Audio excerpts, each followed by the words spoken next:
میں حلف پہ کہتا ہوں کہ میں الیکشن بہت مشکل سے جیت کے آیا. آپ کو پتا ہے جو صورتحال ہے, یہ تو انہوں نے ایک سیٹ جیتی ہے اور قیامت کھڑی کی ہوئی ہے. ان کا کوئی ہے کونسلر سارے ملک میں؟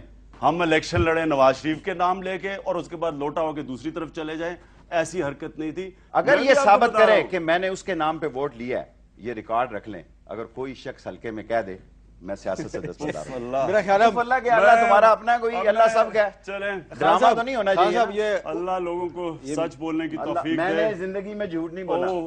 توبہ. ٹانگے کی سواریاں نہیں ہیں. شیخ صاحب آپ کامیاب سیاستدان ہیں نا. یہ دیکھیں میں ٹی وی پہ کہتا ہوں اللہ مجھے شیخ رشید جیسا کامیاب سیاستدان کبھی نہ کرے. اس سے بہتر میں فیل ہی رہا ہوں. معمولی کپتان میں فیل رہا ہوں ہمیشہ. میں چاہتا ہوں کہ میں فیل رہا ہوں لیکن ان کی طرح کامیاب نہ ہوں میں. ایک آپ نے یہ کامیابی ہے کہ پہلے آپ نواز کے لیے میری بات سنیں. اب نواز کی ووٹ اکٹھے کرتے ہیں اور لوٹا ہو کے ادھر چلے جاتے ہیں. یہ آپ کو ہر آدمی ایسا نظر آتا ہے. شیخ صاحب آپ تو امریکہ بھی یہاں فتح کر لینا, آپ اس کے بھی بن جائیں گے. کرکٹ کی گراؤنڈ تو نہیں ہے. آپ وہی بن جائیں گے, ان کے بھی. یہاں تو وزارت جو گلے کے سر پہ زور کے بات کر رہے ہیں. میں بڑی اچھی طرح جانتا ہوں شیخ رشید. یار میں تجھے بھی جانتا ہوں, چھوڑ پرے. نون کی آخری مجھے بات کہنے دیں. نون کی پوزیشن پنجاب میں 0 ہوگی.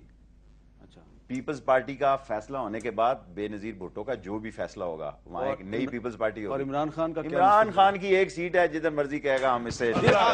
آخری جواب دیکھیں اللہ کرے کہ شیخ رشید جیسا میں پھر سے کہتا ہوں میں کامیاب سیاستدان بنوں. میں فیل ہی رہوں, میں اصغر خان بن جاؤں لیکن ایسا سیاستدان میں مجھے وہ بڑا پسند ہوگا. کم از کم اپنی شکل شیشے میں دیکھوں گا, شرم تو نہیں آئے گی کہ ضمیر نہیں میں بیچ دیا. چودھری افتخار کو لانے کے لیے ہم لابی کرنے والے تھے. وہ خود بڑا تیز آدمی تھا. اس 2 گھنٹے لال حویلی کے باہر کھڑا رہتا تھا.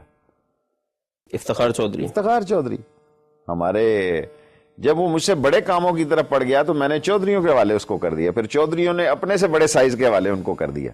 اس جگہ پہنچنے کے لیے اس نے بہت بڑی لابی کی.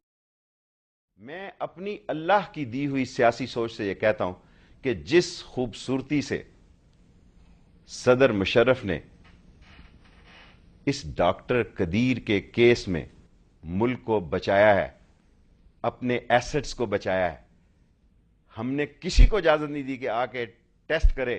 جو ہمارے ملکوں نے جو اسلام کے بڑے چیمپئن بنتے ہیں, جو کچھ تھا ڈال کے کھاتا بھیج دیا جی کہ یہ تو جو کچھ آیا ادھر سے آیا. President Musharraf is a man who took such a courageous vision and futuristic decision that given an impact whole over the world. This I'm not saying that as I'm a minister. I can swear. Pakistan میں جو triangle ہے power کا, اس وقت میں سمجھتا ہوں کہ صدر مشرف جو اس کو ہیڈ کر رہے ہیں وہ ایک دور اندیش, سلجھا ہوا اور معاملہ فہم انسان ہے.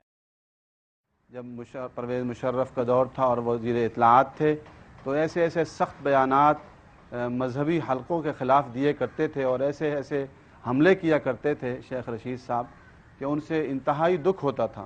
اور آج بھی وہ اخبارات اٹھا کر دیکھ لیے جائیں کہ وہ کیا کہا کرتے تھے. اور علامہ عبدالرشید غازی شہید رحمۃ اللہ علیہ پر سب سے پہلے جھوٹا ایک الزام اور مقدمہ بنانے والوں میں اور اس کی پریس کانفرنس کرنے والوں میں وہ خود شریک تھے کہ انہوں نے کہا کہ ان کی ایک چھوٹی سی گاڑی سے بہت سارا اسلحہ برآمد ہوا ہے جس سے بہت سارے علاقے تباہ کی جاتے ہیں.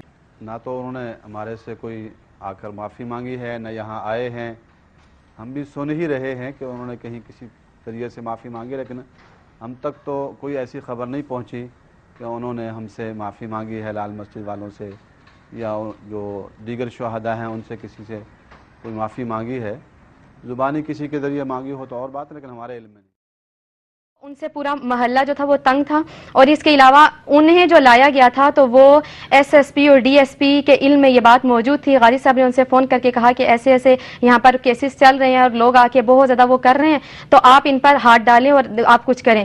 تو ایس پی اور ڈی ایس پی ان سب نے انکار کر دیا. انہوں نے کہا کہ ہم جب بھی اس عورت کو لے کر آتے ہیں تو اس کے بعد یہ ہوتا ہے کہ ابھی تک وہ تھانے تک نہیں پہنچی ہوتی, پیچھے سے فون آ جاتا ہے. تو انہوں نے پھر کہا کہ غازی صاحب ایسا کریں کہ آپ لوگ خود کوئی ایکشن لیں. اور یہ ہے کہ انہوں نے پھر آگے یہ بھی کہہ دیا کہ آپ جب کوئی ایکشن لیں گے تو ہمیں اوپر سے دباؤ ہوگا, ہم موقع کی کارروائی کریں گے.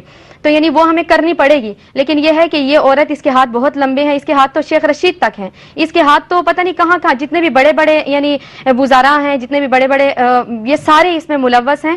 تو ہم جو ہیں ان تک ہاتھ نہیں ڈال سکتے، کیونکہ جب ہم ان تک ہاتھ ڈالتے ہیں ہمیں شیخ رشید کا فون آ جاتا ہے، ہمیں دوسرے تیسرے کا فون آ جاتا ہے کہ کیوں اس کو پکڑا ہے، اسے چھوڑ دو. تو ہمیں چھوڑنا پڑتا ہے. الٹا یہ کہ ہم یعنی نوکری کے لالے پڑ جاتے ہیں.